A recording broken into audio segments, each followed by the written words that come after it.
The morning sun filtered through the lace curtains of the old Victorian house, casting gentle shadows across the hardwood floors that George had polished just yesterday with his own weathered hands, and he stood now in the living room holding a mop like it was the most natural thing in the world, because in truth it was. George Henderson was 72 years old with silver hair that caught the light and deep lines around his eyes that spoke of a lifetime of smiles and sorrows alike, and he had been living with his son Michael for nearly 6 months now. Ever since the small apartment he had called home for 15 years became too expensive on his modest pension. Michael was a good son, or at least George wanted to believe that, and perhaps he was in his own way. Though lately George rarely saw him between the long hours at the accounting firm and the new relationship that seemed to consume whatever time remained, and that relationship was with Vanessa. Harper was beautiful, in the way that magazines and billboards defined beauty, with perfect hair and clothes that probably cost more than George's entire monthly income, and she had moved in 3 weeks ago after Michael proposed, and from that very first day, something shifted in the house like a cold wind had blown through and never quite left. George didn't mind helping around the house because idle hands had never suited him, and back when his late wife Martha was alive, they had shared every chore with laughter and conversation, turning mundane tasks into moments of connection.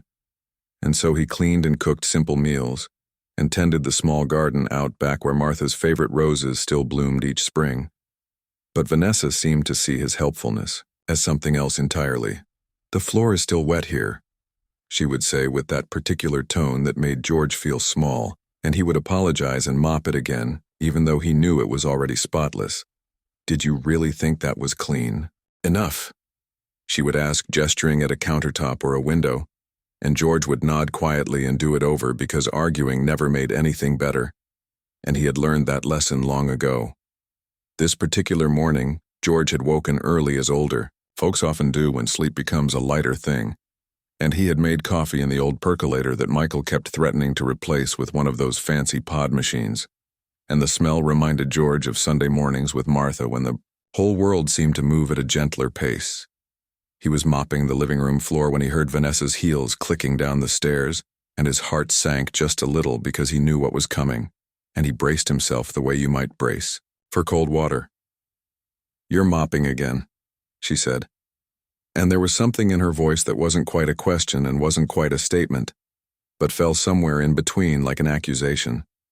"Just keeping things tidy," George replied softly, and he tried to smile at her the way he smiled at everyone because his mother had taught him that kindness costs nothing and sometimes it's the only currency that matters. "You missed a spot there."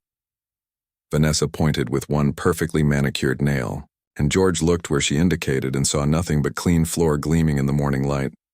But he nodded anyway. "I'll get that," he said. "You know what, George?"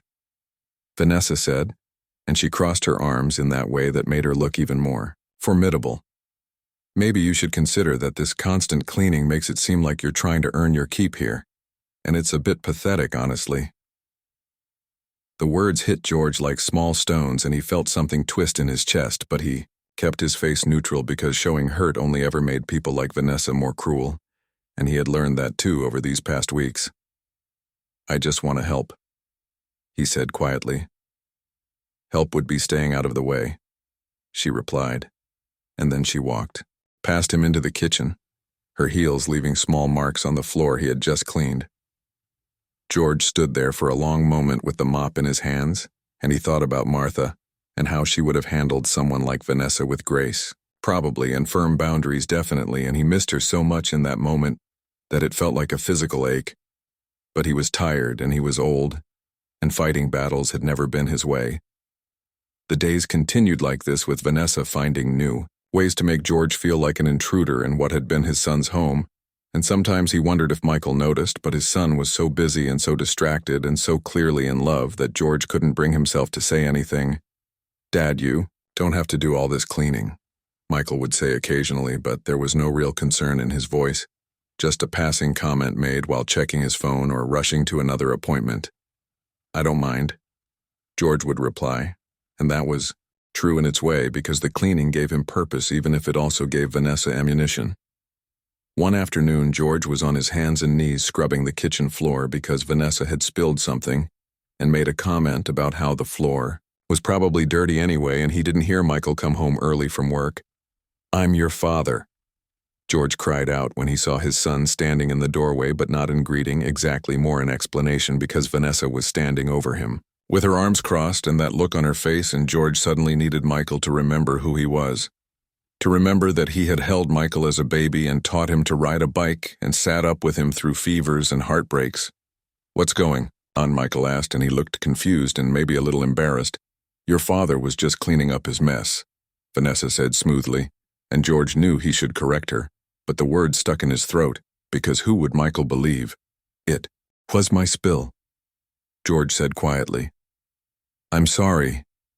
And he saw something flicker across Michael's face, something that might have been recognition or might have been disappointment, and George couldn't tell which, and that hurt more than anything Vanessa had said. Michael left the room without another word, and George finished cleaning the floor while Vanessa watched with satisfaction in her eyes. That night, George lay in bed in the small room that had once been Michael's childhood bedroom, and he looked at the ceiling and thought about dignity and pride and what it means to be old in a world that doesn't quite know what to do with its elders. He thought about leaving, about finding some small room somewhere and living on his pension, and maybe that would be better than this slow erosion of self. But then he thought about Michael and the good memories and the hope that somehow things might change. 2 weeks later, Michael came home early again, but this time, George was sitting in the garden tending to Martha's roses, and he didn't see his son standing at the window, watching. George was talking to the roses the way he had talked to them for years, telling them about his day and about Martha, and about how much he missed the life they had built together, and his voice was soft and full of a sadness he never let show inside the house. Michael stood there for a long time listening, and something in his chest began to crack open that evening when Vanessa made another cutting remark about George taking too long in the bathroom. Michael didn't let it pass. "Vanessa," he said, and his voice was different, firmer. "That's my father you're talking about." "I'm just saying he could be more considerate," she replied. But there was a note of uncertainty now. "No," Michael said. "You're not being considerate, and I've been blind to it, and I'm sorry." George was standing in the hallway, and he heard this, and tears sprang to his eyes unbidden, because it had been so long since someone had stood up for him. The conversation that followed was long and difficult, and Vanessa didn't understand at first why Michael was suddenly so upset, and maybe she never fully understood, but she began to see that something had to change. Michael sat with his father that night, really sat with him for the first time in months, and they talked about Martha, and about loneliness, and about what it means to need help and what it means to give it. "I'm sorry, Dad," Michael said, and his voice broke. "I've been so caught up in my own life that I forgot to see you. You're busy, son," George said. "I understand." "That's no excuse," Michael replied. "You raised me better than this." And George reached out and put his hand on his son's shoulder, and he felt something settle in his chest that had been unsettled for months. Things didn't change overnight, because real change never does, and Vanessa struggled with the new dynamic where George was treated as a beloved father rather than unpaid help, but Michael was patient and firm, and eventually she began to soften, or perhaps she just began to see George as a person rather than an inconvenience. One morning, George woke to find Michael making coffee in the old percolator, and his son smiled at him and said, "I thought we could have breakfast together before work." And they sat at the kitchen table while the sun rose, and they talked about small things and big things, and George felt more like himself than he had in a very long time. Vanessa came down later, and she paused when she saw them sitting together, and something shifted in her expression, and she poured herself coffee and joined them at the table. "George," she said, and the word came out stiff but genuine.